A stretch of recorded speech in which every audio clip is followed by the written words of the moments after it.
হায় হায়! এ কি বানায় ফেললাম আমি? আসসালামু আলাইকুম। কেমন আছো প্রিয় দর্শকরা? আশা করি ভালো। আমিও আলহামদুলিল্লাহ ভালো আছি।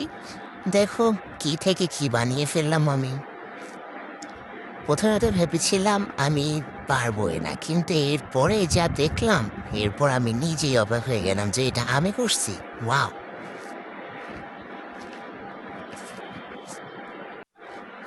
আকাশটা দিয়েছি নীল, তারপর দিয়েছি বেগুনি, এরপর দিয়েছি সবুজ, পাহাড়গুলো দিচ্ছি কালো। আমি জানি না এগুলো আদৌ কি পাহাড় না কয়লার খনি।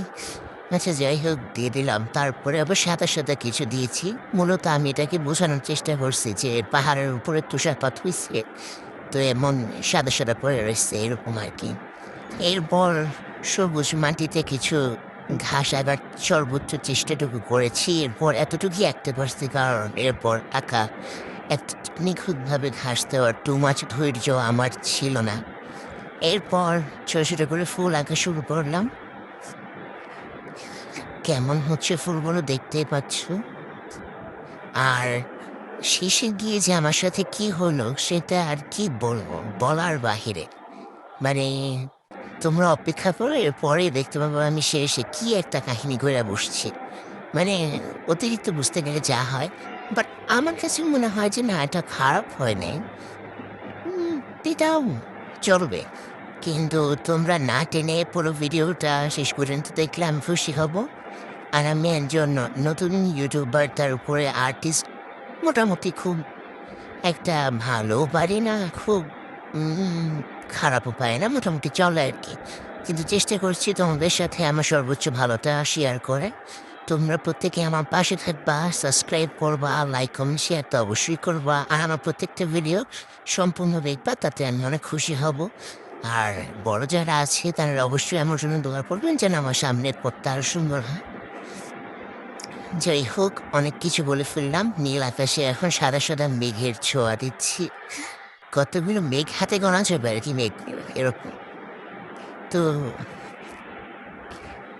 এভাবেই তোমরা আঁকবে, আর দেখতেও অনেক সুন্দর লাগবে। আশা করি ভালোই লাগবে, খারাপ কিছুই লাগবে না। মেঘ ভেসে যাচ্ছে নীল আকাশের ভেতর দিয়ে, আর সাথে সূর্যটা এঁকে নিচ্ছি। সূর্যটা নিয়ে যত টেনশন এখন,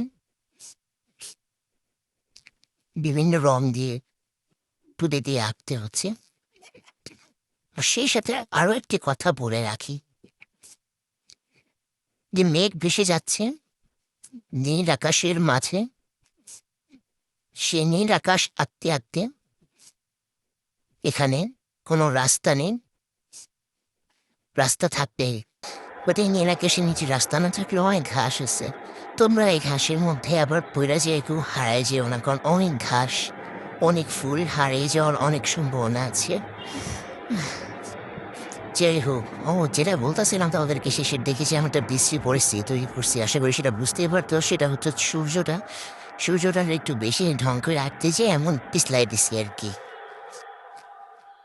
এটাই ছিল শেষের বাজে একটা কাহিনী। যাই হোক, সবাই ভালো থাকবা, দোয়া করবা। আর তোমাদের জন্য দোয়া রইল। আর সাবস্ক্রাইব করতে না তো ভুলেও বলবা না।